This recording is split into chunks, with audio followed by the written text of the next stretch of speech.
Nothing like the music of the spheres now, is there, Deirdre? Nothing, your lordship. Oh. My God. Yes? What was that? I'm afraid, Deirdre, that's what you'd call a cosmic clinker. Oh, it almost broke my eardrums, it did.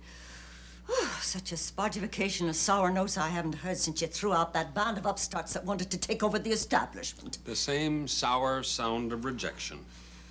Well, who was it this time, then? Them. Down there. You mean them creatures you gave a chance to make something of themselves? Oh, terrible ingrates is what they are. Oh, that'll be Norman reporting in. Go ahead, Norman. My lord, I'm terribly sorry to have to tell you this, sir, but they did it. Yes, I know. Of course. Well, sir, heaven knows I did try, sir. I did try to help them just as you instructed. Until that so-called light bearer had his complete nasty way with them. Thinks he's so bloody smart. Well, if you ask me, he's sick. Poisoned with envy. What's that happened to your hand, Norman? What else? Snake bite. Better let me have a look, Norman. Yes, my lord.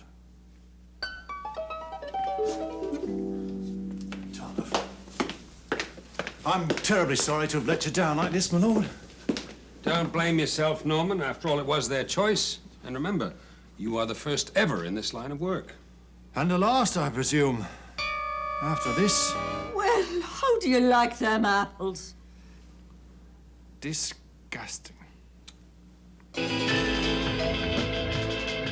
Insight. Stories of modern man's search for meaning, freedom, love, insight.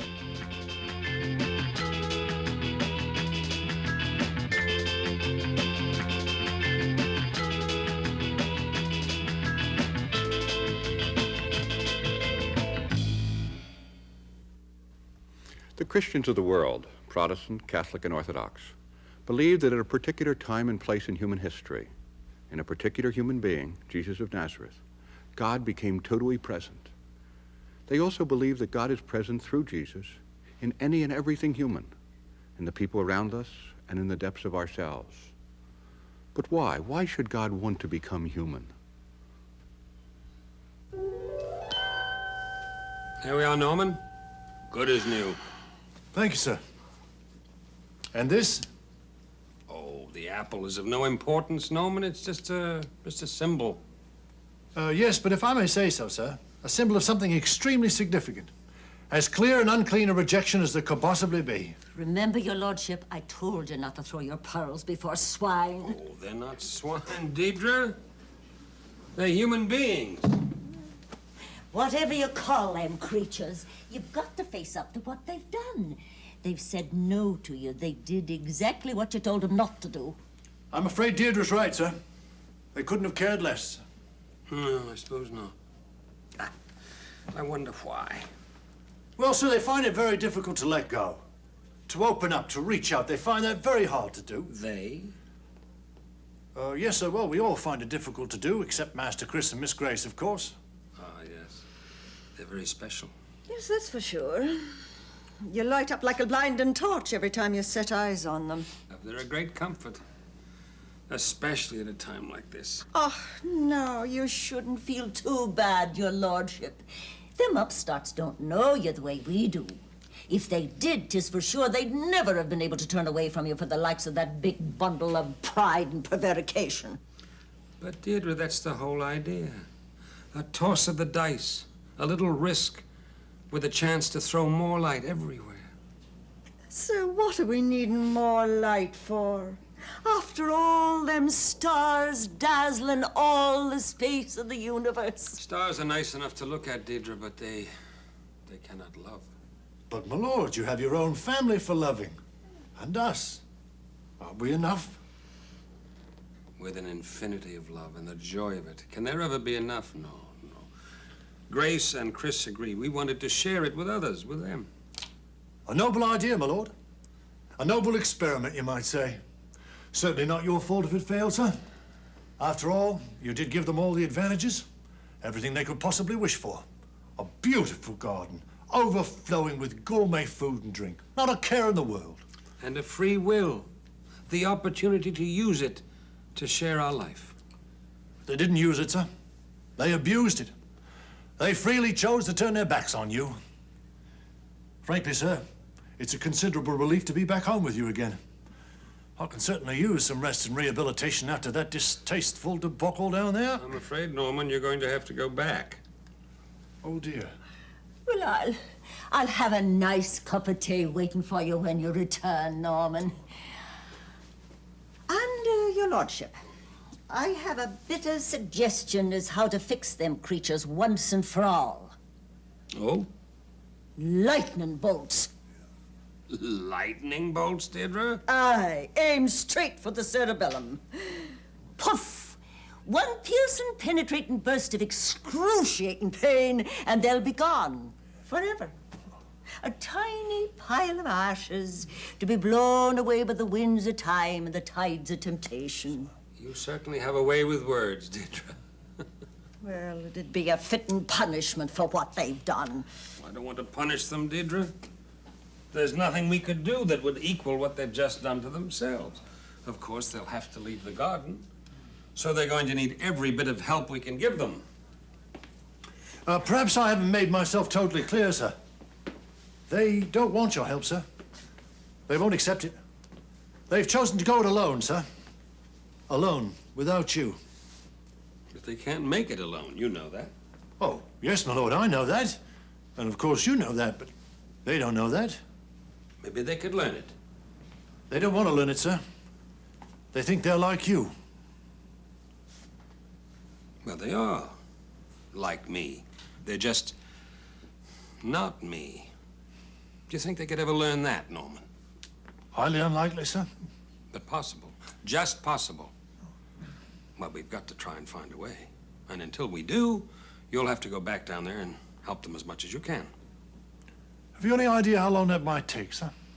Oh, in Earth terms, Norman, it could be some time. Just as I thought. As you please, sir. Now, Deirdre, I think it's time for a family council. Well, they're about 1 billion light years away, your lordship, laying out the design for your new galaxy. Should I send a messenger for them? Oh, that won't be necessary, Deirdre. They always know when they're wanted. Oh, begorra! I never get used to you popping up like this. When you've got it, Deirdre, flaunt it. Oh, Miss Grace, you're a caution, you are. Well, if you'll excuse me, your lordship, I have to finish my house cleaning over to Andromeda. Vaya con Dios. Always, Master Chris.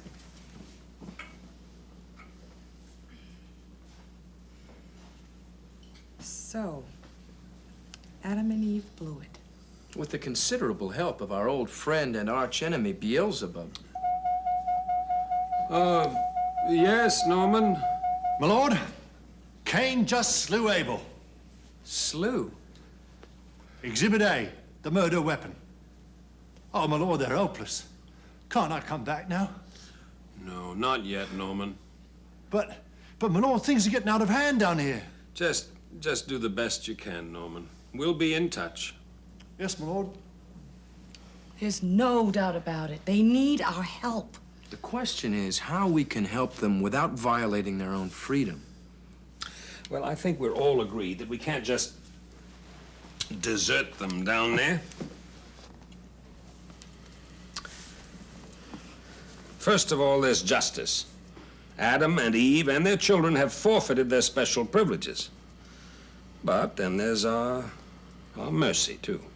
That's right, Dad. Now, there's got to be a way we can help them so that good can come from the bad. So it'll be infinitely better for mankind to have been created and even to have fallen than not to have been created at all. Well, any ideas?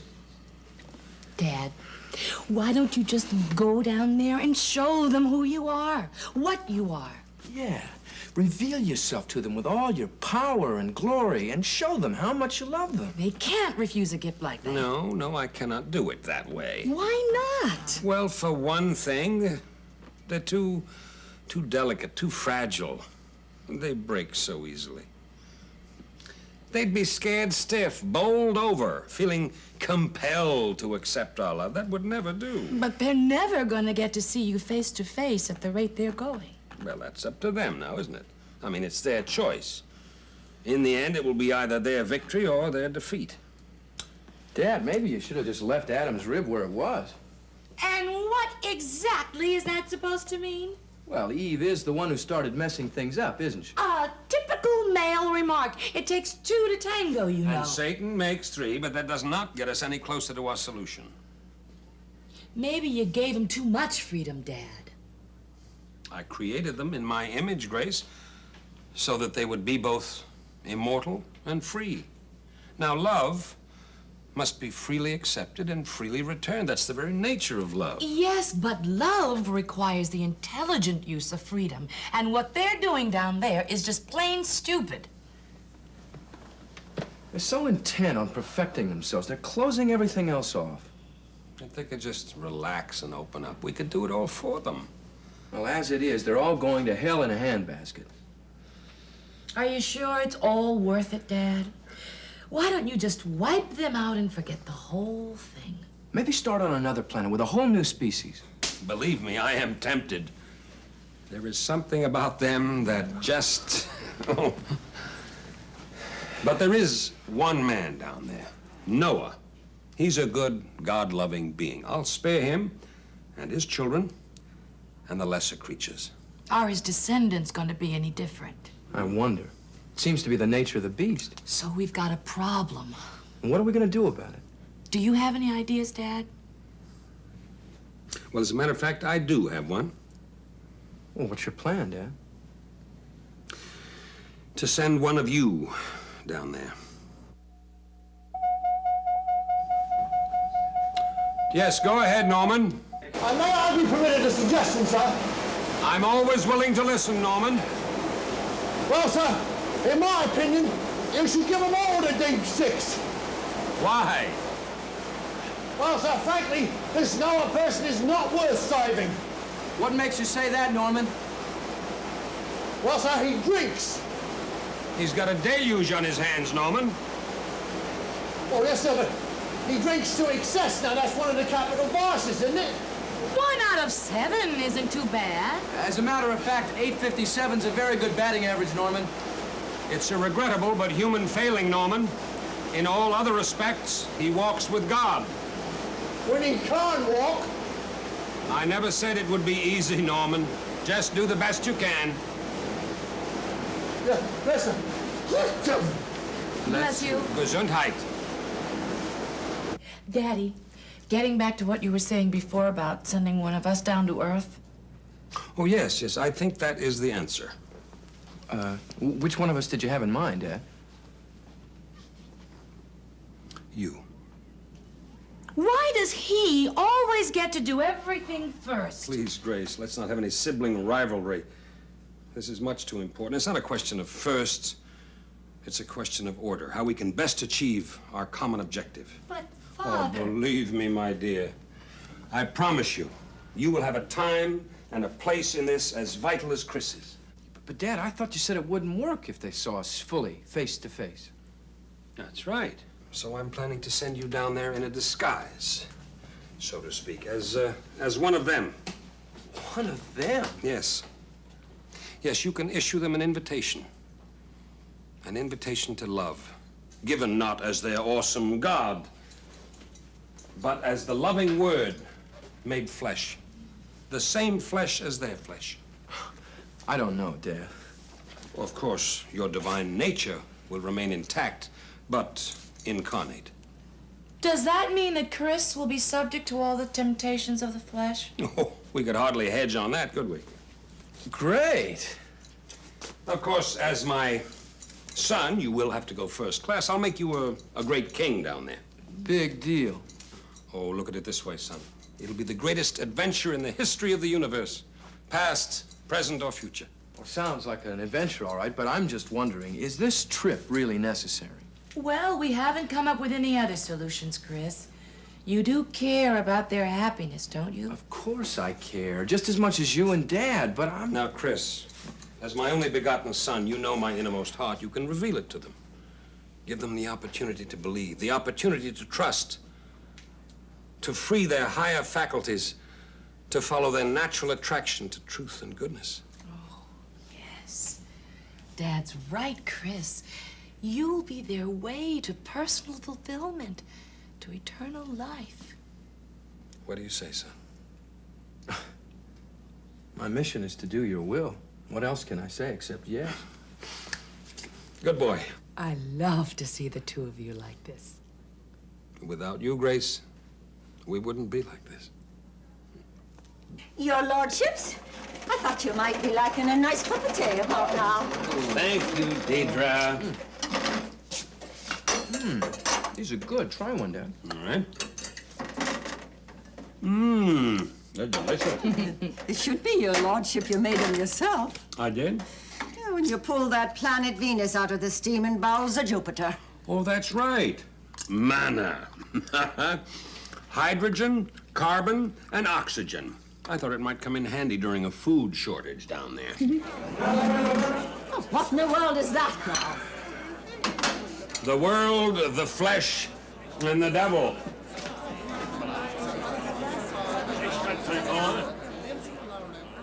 Some of them were trying to build a tower to reach up to here.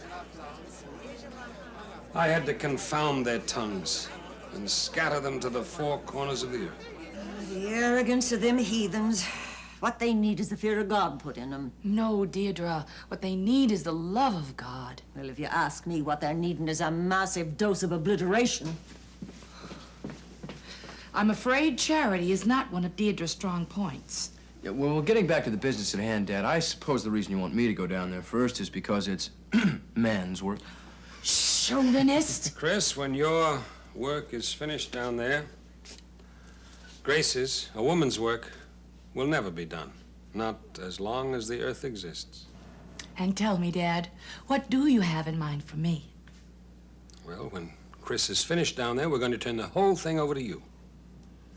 Well, how about that? Your job will be to reveal to the human family everything that Chris made known about me and why he came down there to them. No one can come to the Father except through the Son, and no one can come to Chris except through you. Gracious, Dad. That's a mighty tall order. Oh, you can do it, Grace.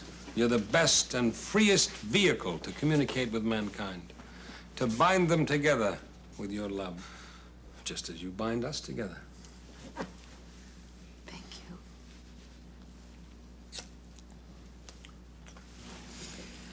Well, time is flying down there. We better get down to cases now. Who and what am I going down there as, and how? Oh, I have already chosen a people, a very special people. The Jews. They are God-loving and very stiff-necked about it. Sounds like our kind of people. I agree. I've already tested their leader, Abraham, and found him to be true to me. So I made a covenant with him and with his descendants. We will be their God, and they will be our people. They will obey our laws, and we will take care of them. From them, great kings will come. So, you see, Chris, you can go down there as a king. Now, Dad, I have been thinking about that. I don't think I should go down there as any kind of royalty. Why not? Well, there aren't that many kings down there, and if I'm going to reach the people, I should go as one of them. Well, how about as a wealthy landowner? No, I should be one of the least. My son, one of the least? That's ridiculous. Look, Dad, I'm not exactly crazy about becoming a human being, but if I am going to do it, I want to go all the way. Embrace the human. Let nothing separate me from them. Identify myself with the need, the poverty, and the pain of human flesh. And besides, as long as I agreed, I should be able to do it my own way. No son of mine is going to appear in public like a bum. Besides, how will they even know you are my son? We can send prophets and evangelists ahead to tell them I'm coming. Oh, you don't really think they're going to believe that, do you? Some of them will, and some of them won't. It's up to them. But Chris, with all your advantages... The biggest what- advantage I can have is to get inside the skin of the humblest and the poorest people that are down there. Why make it so difficult for yourself? It's the best way to know and share exactly what it's like for them. Absolutely not. As your father, Will you listen I to me, forbid Dad? it. I must make my... Please, peace. What we have here is a failure to communicate. A bit of a generation gap, I'd say. I am as old as he is. I don't see any gray hair in your head, my boy. What I mean is, we all agree on what has to be done. Aren't you just arguing over a technicality now? I suppose so. What's your opinion, Grace? I think Chris is right. As a firm believer in democracy, I suppose I've been outvoted. All right, son. Do it your own way. Thanks, Dad. You're amazing, Grace. But you're not going to find a great deal to smile at down there. You took your chances with him, Dad. I'll take mine. Oh, more news from terra firma. Norman, is that you? Yes, sir. Barely. What on earth happened? Well, miss, I was just carrying out my lord's instructions. But when I got to Sodom and Gomorrah, well, I was attacked by these strange women. And even stranger men. At least I think they were men. I won't even discuss what they tried to do to me. How much longer, oh Lord? Not much, Norman. I'm going to send my son down soon to take over. Oh, Master Chris, don't get involved with the human race. You can't win on now. It's something I have to do, Norman. Oh, did you get Lot out before I destroyed Sodom and Gomorrah? Oh, yes, sir. Good. He's the salt of the earth. Well, as a matter of fact, my lord, it's Mrs. Lot. What's the salt of the earth? I did warn her, sir, just as you instructed, but, well, she would look back. Just as willful and vain as Eve. You said it, I didn't. All right, Norman, you did the best you could. Better get on over to Moses in Egypt. Yes, sir. Well, getting back to the business at hand, now we have agreed that I will go down there as the humblest of the humble. How do I get there? Someone will have to give birth to you. Birth. But before that can happen, I have to be conceived, right? Right. And that takes a man and a woman, a mother and a father. Dad, I've already got you. I don't want any other father. Oh, I can take care of that. It's very simple. Oh, Grace, you know about these things. Well, there is a way to dispense with a human father. I can place Chris in a woman's womb. 9 months gestation, and he's earthborn. It seems like an awful slow way to go about it. Part of the human condition, son. I'll buy that. I guess I have to. But as I see it, Adam and Eve will have it easier than I will. Mm-hmm. At least they escape teething. And diapers. Diapers. Your lordships, if you've finished your tea, I'll rid up now.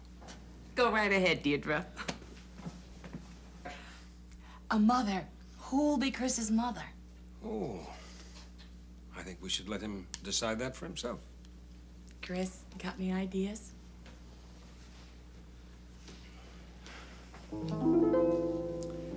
There is a girl down there. Totally loving. Completely open. Transparent. Untouched. Except by your hand, Dad. Sounds perfect. She is. Perfect. What's her name? Mary. Mary.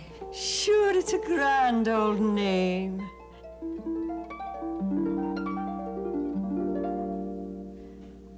Well, it is, you know. I presume that represents the good housekeeping seal of approval. Well, then. I guess it's decided. Yes, it looks that way. Nothing left to do now. Except go. The sooner the better. For them. You know what to do.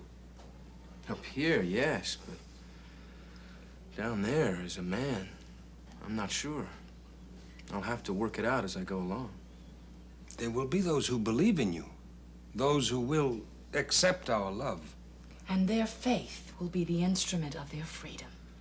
Because it will allow them freely to permit us to live within them. And some of them won't accept me. They'll turn away as if I didn't exist. Oh, my son. There will be those who will be so fearful of your love that they will slash out to destroy you. I know. I see it. Nailed to a cross. Agonized. Begging to be rid of it, to be here with you. No, no, I won't permit it. I won't have it. Dying like that is too horrible to contemplate. Chris! Chris, you don't have to go. If we loved them any less, I wouldn't. But unless I go, there'll be no healing or fulfillment for them ever. But to have your life snuffed out, to be laid in a tomb, to rot. Oh, Grace, I can fix that. If it comes down to it, I can raise Chris from the tomb, restore him to a new and fuller life. Then why die in the first place? Grace, don't you see what that would mean? The breaking of the power of death. Not only for me, but for everyone who chooses to share our life. You mean for them to live fully, you've got to die? I guess that's the way it has to be. Grace, the blood that pours from his side will saturate the earth. And our love will be present everywhere, in everything and everyone.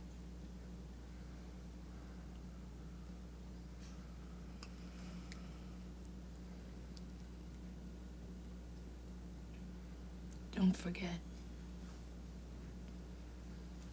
We love you. We'll always be with you, wherever you are.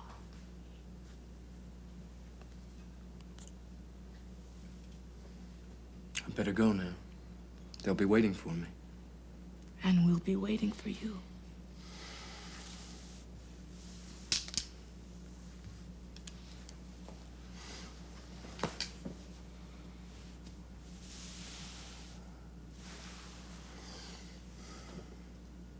Vaya con Dios.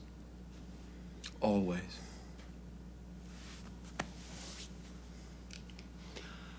All right, Norman.